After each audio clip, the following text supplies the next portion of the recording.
Star Wars Ahsoka Episode 6, Far, Far Away. This is a big episode because we're basically to the point where we're done with the finding Thrawn and Ezra thing after this episode. And then beyond that point, we don't know exactly what they're going to do in the rest of the show. So, Episode 6, Far, Far Away. We started off with Ahsoka and Huyang when they're in their ship, literally in the mouth of the Purrgil, and they're sitting in there, they're talking. Ahsoka's really upset and worried about what Sabine did because she willingly went with Baylan to go and find Thrawn, and then Ezra, she wanted to find Ezra. And she's, expressing that concern with Huyang, and then Huyang's telling stories and whatnot, and guess what? That's it. That's all we see of Ahsoka and Huyang in this episode. So the show titled Ahsoka is hardly an Ahsoka episode this episode. So, whatever. I know there's a whole different thing to tell. I don't know why you couldn't have... We're obviously going to see her next episode, but we could have maybe seen a little bit more Ahsoka in this episode. It's kind of weird that it's titled Ahsoka. This is why I don't like the titled shows where it's named after a character. I don't like that because I had the issue with Boba Fett where it's like the Book of Boba Fett, and then we'd have whole episodes without him, and it's like, well, if this was titled something a little different, maybe creatively, it wouldn't be as much of an issue to me. It's just kind of strange. But that's all we get of Ahsoka. We're cutting back to Peridea. We are in the new galaxy now. Actually, we're still traveling, but we're just about to get there. Sabine is in the ship, the big hyperspace ring. She's captured. She's a prisoner. She interacts with Baylan a few times, trying to reaffirm that her deal is going to be set with Baylan. And then Baylan walks out. You got Morgan Elsbeth there. You got Shin Hati there. And they're basically coming out of hyperspace. And then you get to see them come out of hyperspace, and they're there. They're in the new galaxy. And they come upon Peridea, and Morgan Elsbeth does mention that this Peridea place that they're about to go to, this planet that they're about to go into, is like an old Dathomirian witch planet. And that's kind of interesting. It's like, I think we got a little bit of, touched on this a little bit when we saw the structures in, where they did the map. And then they, went off from that place. So it's like that was a structure built from them there. So the Dathomirians and these witches have an origin to this planet in another whole galaxy. I think that's kind of cool. And that's kind of why she knows about it and where this whole, I think that's why she's so linked into the stories. Why is this random Dathomirian witch, Morgan Elsbeth, involved in this? It's because the witches are actually helping Thrawn. So they do also mention that this is where Purrgil go to die, and you see a bunch of bones floating around the planet. It's like the ring of the planet. It's like all these bones of, I would assume, the Purrgil. That's weird. That's kind of interesting, but okay. So they come down onto the planet on a smaller ship, and you get to see these really freaky looking statues kind of placed around the area. Just kind of like a remnant of this Dathomirian witch planet that they were on. And then there's this newer structure that they get to, and it's obviously like this place. I don't know if it's been built recently for Thrawn or whatnot, but they come upon it, and it looks similar to the star map place that we saw in the other place in our normal galaxy. And then you see three witches. And so there's three witches there standing, and they're basically expecting them, and they're there to help out. So these are the three witches that are helping Thrawn. And this is, I would assume, how Morgan Elsbeth was contacted by Thrawn, from the other galaxy. Because obviously Thrawn himself isn't doing it, but it's these witches now. It makes a little bit more sense that, they're helping Thrawn. So they're contacting her about Thrawn. It's just this whole thing. So we got these three witches. I guess they've always been there, maybe? I don't know. It's kind of interesting. They're just coming out of nowhere when there's really not many other witches left. They were kind of massacred. So there really hasn't been many witches yet, since the Clone Wars. I know they were massacred in the Clone Wars. So, Mother Talzin, I think, died in a comic book. So this is a new mother that they mention. I don't know if we'll see much more of them. I think we will because of the ending of the episode. I think we're going to see some crazy stuff with the witches next episode. But once they come aboard, they mention that there's a Jedi in their midst of the, once they get off the ship, and they're like, they are trouble. We don't like Jedi. We're going to send the Jedi away into a cell. And they have their little weird laser shackle thing that they float towards Sabine. And it's like a thing where Sabine is the Jedi that they can't trust. And it's Sabine's not a Jedi. Sabine Wren is not a Jedi. You literally have 2 Force wielders over to the left that would probably be a bigger threat to you than Sabine would. And you're going to worry about Sabine and go put her away into a little cell while you got Shin and Baylan just standing there, very much like fallen or just Force wielders, like fallen Jedi. It's very silly that they're trying to continuously push this thing of Sabine being this like upcoming Jedi. She's going to be amazing. She's not a Jedi. And I gotta say it again. Sabine is the worst part of this show. Sabine Wren is the worst part of this show. She just doesn't fit in the story. She is basically there because Thrawn is with Ezra. And because they left together, they wanted to throw somebody in there that knew Ezra, so they'd have this little reason, this big reason to go find Ezra, I guess. I don't know. You could have had Hera with that. You could have still had Ahsoka want to find Ezra. But throwing Sabine in there, it's just so frustrating. They could have done it better. I mean, I'm not saying that she doesn't need to be in the story. She could have been in the story. I just don't like what they're doing with her in this story. So she's thrown back into another cell, and that's where she's left. So the most interesting stuff in this episode is not even Thrawn, who we do get to. It's Baylan Skoll. Again, Baylan Skoll, Ray Stevenson, is the star of this show. This entire show. Out of anybody who's been in it, maybe besides Hayden Christensen last episode, Ray Stevenson, Baylan Skoll, it is so sad that we will not be able to see him again because I feel like they're setting up something very big with him if he doesn't die. And maybe even Shin as well. They're setting up such big stuff here with Baylan Skoll, and it just sucks. It just sucks that we will not see him in this role again. I don't know if they're going to continue the character. I would hope so. Hopefully they can find a suitable replacement if they do. But Baylan Skoll is super fascinating, and he steals the entire show again. He is incredible. And you get him talking about his past with the Jedi Order and how, they're talking about Thrawn and the power they seek. And he's talking about how Peridea was this ancient folk tale and this ancient tale that the Jedi at the temple used to talk about and learn. And now he's like, wow, we are here. We are here. This is something that I would have never even thought of maybe even being there. And now he's bringing up these ideas of perhaps that there's this constant battle of the New Republic falls and then the Empire rises and then it repeats and repeats and repeats again. And if you think about it a little bit, it does end up repeating again with the sequel trilogy, whether you like it or not. They do literally the same stupid thing with you have the rebellion and the New Republic is in place and then the First Order comes in and then the rebellion turns into resistance and then they do it again. It happens again and again.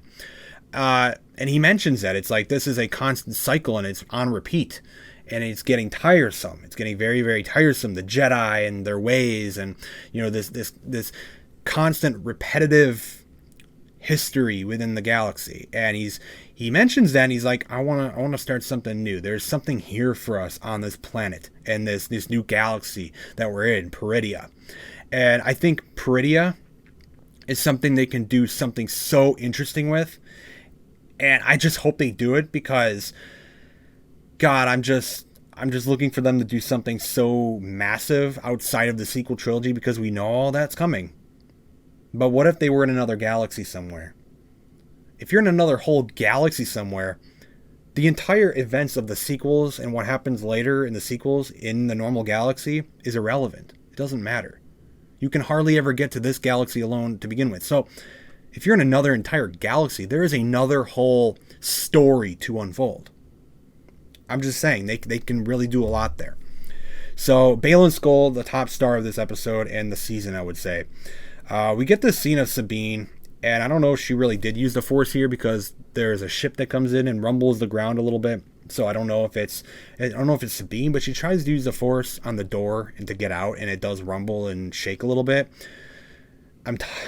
I know what they're doing. They're gonna at some point in the last 2 episodes, they're gonna have Sabine use the Force in some way, and I don't want it at all. She's not a Jedi. Train Jason Syndulla. Ahsoka should be training Jason Syndulla. He is obviously Force sensitive, and they're very much establishing that. Sabine Wren is a Mandalorian.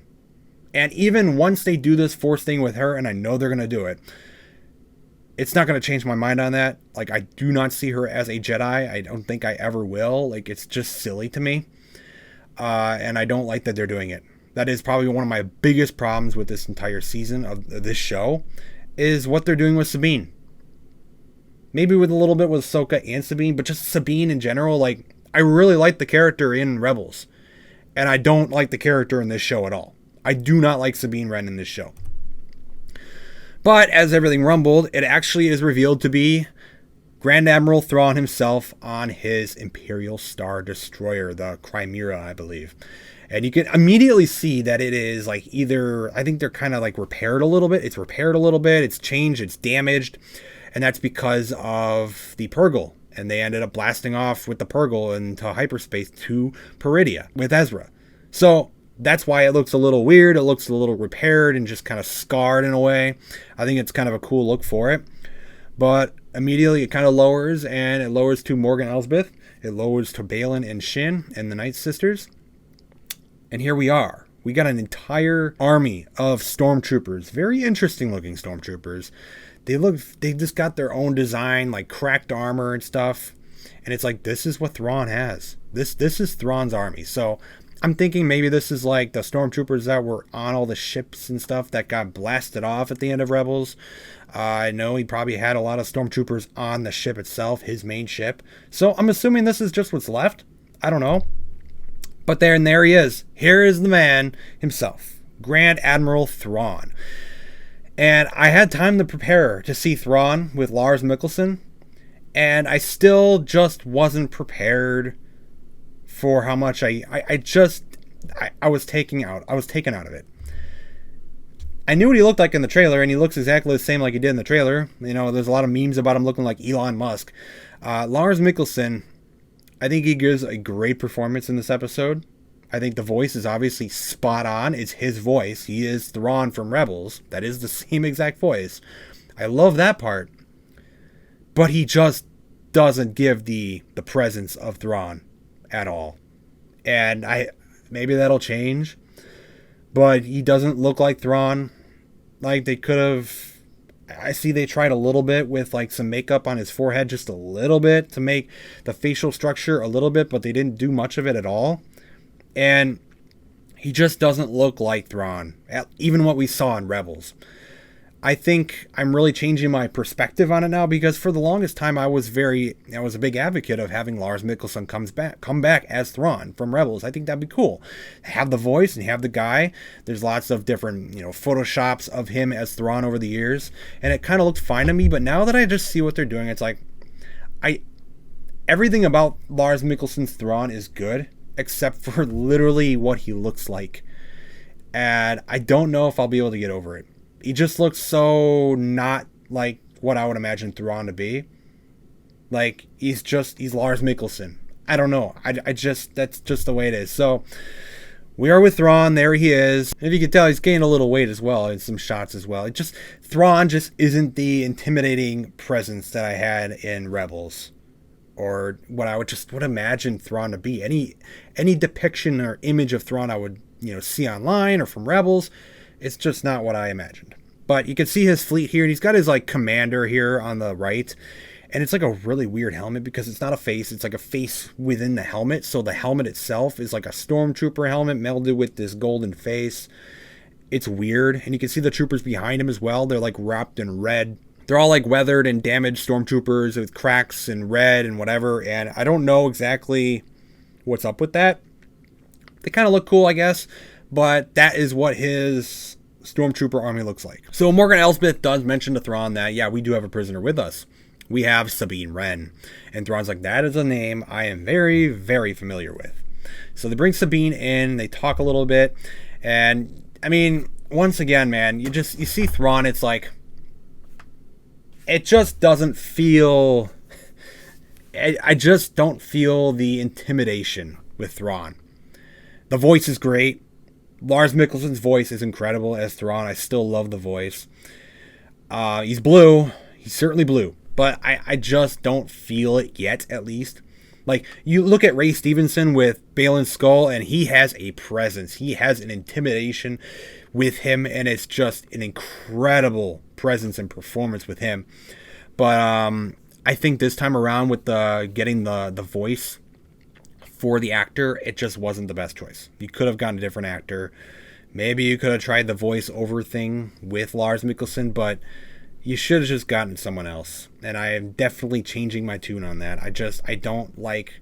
And again, I'm not saying that Lars Mikkelsen's performance was bad, because I think he was really good. I think his performance was great. I mean, he's doing his best for sure. It's just he just doesn't look like Thrawn. So they do keep good on their promise, and Thrawn and Balin, they actually do send Sabine out. They send Sabine out on this weird, like, dog rat looking thing to go find Ezra. They're like, fine, go find Ezra. He's out there somewhere on this planet, just sitting around somewhere. He doesn't even know where Ezra is. And that's something they're also not explaining in this episode, where they don't explain at all how Ezra and Thrawn got there, what happened to them when they got there. We're just picking up with Thrawn there with his ship, and he's all ready to go, and Ezra's just sitting out there somewhere, and Sabine has to go find him. So while they send her out, Thrawn is immediately like, yeah, okay, Shin, Balin, you're going to go out there and you're going to follow Sabine, and you're going to get rid of them. So you're going to get rid of Ezra, you're going to get rid of Sabine, take them out. He doesn't want Sabine and Ezra around. And he also does mention a little bit later that he doesn't really care for Balin or Shin either. So that is something I do like about Thrawn, is that he just has no desire for the Jedi or the Force wielders at all. He has his own agenda. He has his own goals. I'm sure he doesn't even really care about the wishes and Morgan Elsbeth. I think he just has his own goal of getting back to the galaxy and restoring order for the Empire. So that's his main objective. He doesn't care about the Jedi. He has no desire to deal with the Jedi in any way. He has no interest in it whatsoever, and he just kind of wants to throw them off to the side. So we got the Sabine, and the Sabine stuff later, I think like the later half of the episode is just so bad. It's so boring. It kind of makes the episode a little worse than it could have been. She's off, she fights off some random, I don't know, Tusken Raiders of this new Peridia. They're like random scavengers, whatever. They attack her, she wins, of course. She takes them all out, of course. She pulls the lightsaber out, wins.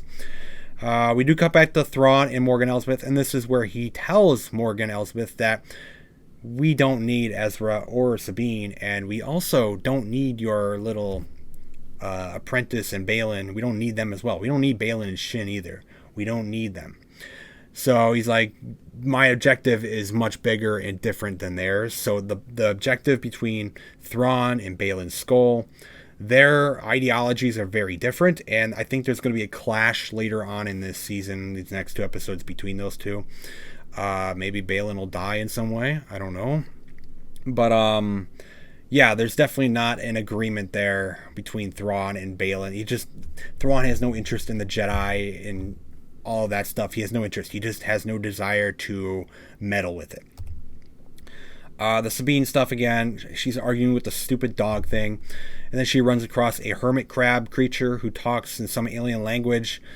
I have zero interest in this whatsoever. We literally watched Sabine follow around a group of hermit crab people on this new Peridia planet. They apparently know where Ezra is, because of course they do. The first creature that she runs across that's friendly in some way, of course they know where Ezra is. Why not, right? So that's what we deal with in this episode. Sabine running around with little hermit crab people to find Ezra within like 20 minutes. It's not 20 minutes, but she finds him pretty quickly. Now, again, Balin's skull, Ray Stevenson's Balin's skull is the best part of this episode. Holy crap. What they're doing with him and what they're setting up with this Peridia galaxy and this planet and everything is so promising of what they can do with a future story. We all know about the sequel trilogy. Again, as I said, with this new galaxy, we can move past that. We can ignore it. We can do something brand new in this entire new galaxy somewhere that is so far and distant from whatever's going on in that galaxy, the normal galaxy, that we can do something totally new here. And Balin's skull mentions that, like, what if we stayed here? What if we stayed here on this planet with Pretty Ed? Shin is like hesitant. She thinks, oh, well, Thrawn is very, very adamant about getting out of here, so shouldn't we as well? And Baylan Skoll is seeing things differently. He's going on these speeches and stuff about how maybe we should start a new Jedi Order without all the issues of the Jedi. He's obviously not like a Jedi. He's not really a Sith either. He's like this, again, another kind of in-betweener kind of guy. He's not really a good guy. He's not really a super bad guy. He's got his own morals. And he wants to start a new order of some sort of Jedi. And he wants to do it here with Peridea. I think that is incredibly interesting. I would love to see that. And this is why I brought up, I hope if they do continue Baylan's story and he doesn't die, God, I hope they choose someone, when they recast, I hope to God they choose someone who can even come close to Ray Stevenson's performance. Because he is great. He is great in this. He is the best part of this show. And I am the most fascinated by his story. Thrawn coming back stuff is probably the next interesting. But Baylan Skoll, his story alone is just so fascinating. And I want to see so much more. And it's sad we only got 2 more episodes with Ray Stevenson with his character. But, yeah. And also, when he's talking to Shin, right before they cut away, he says, there's something here. It calls out to me. Don't you hear it, Shin? What is that? What is communicating with him? What is he hearing? What calls out to Baylan Skoll? What does he hear with this planet? It's a Dathomirian, ancient planet. There's probably got to be, crazy mysteries here. I just think I really, really like the mystery and the potential for all this new stuff that Dave Filoni can do. It is so new, and it is so distant from our galaxy right now, that we don't have to worry about, everything leads to Jake Skywalker. The old man Luke on the island being all grumpy. And we all know everything leads to that, and everything leads to Rey. That's depressing to think about. It really is. But when you see this, and if you think about, the character of Baylan Skoll, Shin Hati, on this entire new planet and an entire new galaxy somewhere, doing their entire new thing, and starting an entire new. Everything is new. And it doesn't have to interact with anything going on in our galaxy. I think that's really interesting. And obviously, we cannot repair the issues that happened with the sequels. I don't like those. I do not like the sequels. We can't repair what they're going to do. And they're not going to retcon any of the sequels. That's never going to happen. Not anytime soon, at least. But this is a potential here to tell a brand new story without having to deal with the issues that came with the sequels. And I just think it could be interesting. Right at the end here, Shin and Baylan, they do run across some of the raiders that Sabine fought earlier. So there's some more out there riding on the same creatures that she is. And that's kind of how it cuts off. So I'm assuming Shin and Baylan are going to go find Sabine and Ezra. Spoiler, by the way, Sabine finds Ezra. So we cut to this little village of these hermit crab people. And there's Ezra. So he's just chilling with them. This is how we find Ezra. He's just there. He's chilling. He's all good, actually. He's all fine. I just think it's so weird. Because they've explained nothing of how they got to this point. How did Ezra get to this point? What happened when Ezra and Thrawn zoomed to this place? How did Ezra get away from Thrawn? How did Thrawn get away from Ezra? I don't know. How did that happen? How did they split off? How did Thrawn not know where Ezra was? I want to know that stuff, and they're not explaining it. I don't know if they will, but there's Ezra. And when I first saw the hologram of Ezra, obviously the same actor, but it was supposed to be a flashback. It's obviously an old recording, so it's him from the end of Rebels. This time, seeing Ezra, I actually really like the casting for Ezra. I think he looks great, and I like the beard that they gave him too. Sabine is happy, and there's Ezra again. It's just, I actually am very, very interested to see what they do with Ezra in these last 2 episodes. I do. I'm really interested. He's got a little bit longer hair again. He's got a beard now. I mean, he looks cool.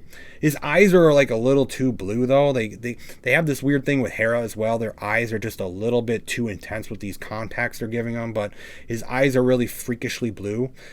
I don't really like that.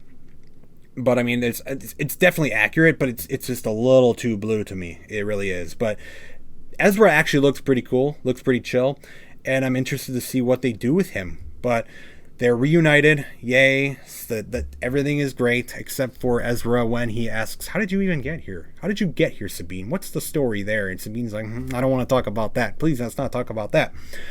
So we're setting up that conflict where he's going to end up finding out how she literally basically betrayed Ahsoka and joined the bad guys to go find him. So we'll learn that next episode. Hopefully it's not just Ezra and Sabine running around with hermit crab people. Hopefully they leave and actually go do stuff, especially with Ahsoka coming in. We do jump back to Thrawn and the Night Sister witches, and this is the end of the episode, where the witches have sensed that Ahsoka is arriving in these space whales, and she's coming. And obviously Morgan Elsbeth thought that Ahsoka might be dead because Baylan thought he might have killed her. And Thrawn's like, "You mean the deceased Ahsoka Tano is coming?" And he immediately turns to Elsbeth and says like, "All right, so obviously the Jedi are tricky, they're sneaky, and Baylan's skull is not to be trusted as well because he obviously made a mistake, and Ahsoka is still alive and she is coming." And he mentions that, "I want to know everything that you can possibly find about Ahsoka Tano, her master, and how she fights or whatever. Everything about Ahsoka he wants to know." And I mean, that kind of makes sense that they're doing this with Thrawn. They kind of did it with him in Rebels, and I just know that it's a thing with Thrawn. He just wants to study the enemies that he's going to fight. So he wants to study Ahsoka and who she is and what he might be facing. I think that's kind of interesting.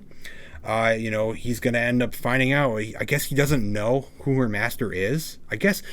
I'm kind of surprised he hasn't heard of Ahsoka, but at the same time, maybe not. I don't know. I mean, Ahsoka was kind of gone by the time he came into Rebels, so he never interacted with Ahsoka. So this is kind of new. Like Thrawn versus Ahsoka is like a new thing. So that'll be interesting to see. But again, though, the presence of Thrawn is so weird. The voice is great. Lars's presence and acting is good. I just don't see the physical look of Thrawn. I don't feel Thrawn there in the room. We'll see how it goes. Maybe I'll get used to it. But he's after Ahsoka now. He knows she's coming. And at the end, he turns back to the Night Sisters and says, "We might need your magic. We might need your Night Sister magic to deal with Ahsoka." That could be very interesting. That I'm actually looking forward to because we could see some really freaky stuff with the Night Sister magic in the live action. We haven't seen that yet. We saw lots of weird freaky stuff in the Clone Wars. Maybe we could see some really cool stuff with them trying to stop Ahsoka and the Purrgil going into episode 7. So we're really entering that finale bit now. I think the show is probably going to end with Thrawn finally making his way back to our normal galaxy. And then we'll leave with Thrawn basically being the new threat in the galaxy. So that's where it ends. Ahsoka is hardly in her show this episode. Kind of makes sense, but it's called Ahsoka. So Baylan's skull, once again, the highlight of the Ahsoka show. Ray Stevenson gave an incredible performance. May he rest in peace. We'll see where it goes. I mean, I really like Ezra so far. I kind of got a good first impression with Ezra in live action and just the actor they got for him. I think it's a good first impression. I'm looking forward to seeing more Ezra. And I'm kind of interested in like Thrawn's troopers and just how he operates now, because he's got to have some sort of new perspective on certain things, how he lost last time, and maybe he'll do things a little differently. Maybe so he maybe doesn't lose this time to another Jedi. There's lots of things they can do. I'm not like blown away by the episode. It's more just kind of like an in-betweener episode. I mean, it's good to see Ezra and Thrawn finally, but it's like nothing much happened just yet. We're like setting up for the big final arc for this episode or in this season. So we'll see where it goes. I think I liked it more for the story of Ahsoka and this series in general. I think it was a better episode than last week. Because last week it didn't serve much purpose to the general story of finding Thrawn. And yeah, all that story with Ezra and Thrawn. Like, it didn't serve much purpose to that. Except it was a central Ahsoka episode with Anakin in that whole, like, world between worlds stuff. That was kind of separate. It was like a very different episode, this episode, than last week for sure. Very different vibe. Thrawn is back. He sounds great. Acting's great. I don't feel like Thrawn is there yet, though. Looks a little weird. But right now, Lars Mikkelsen, he's back as Thrawn. We'll see where it goes.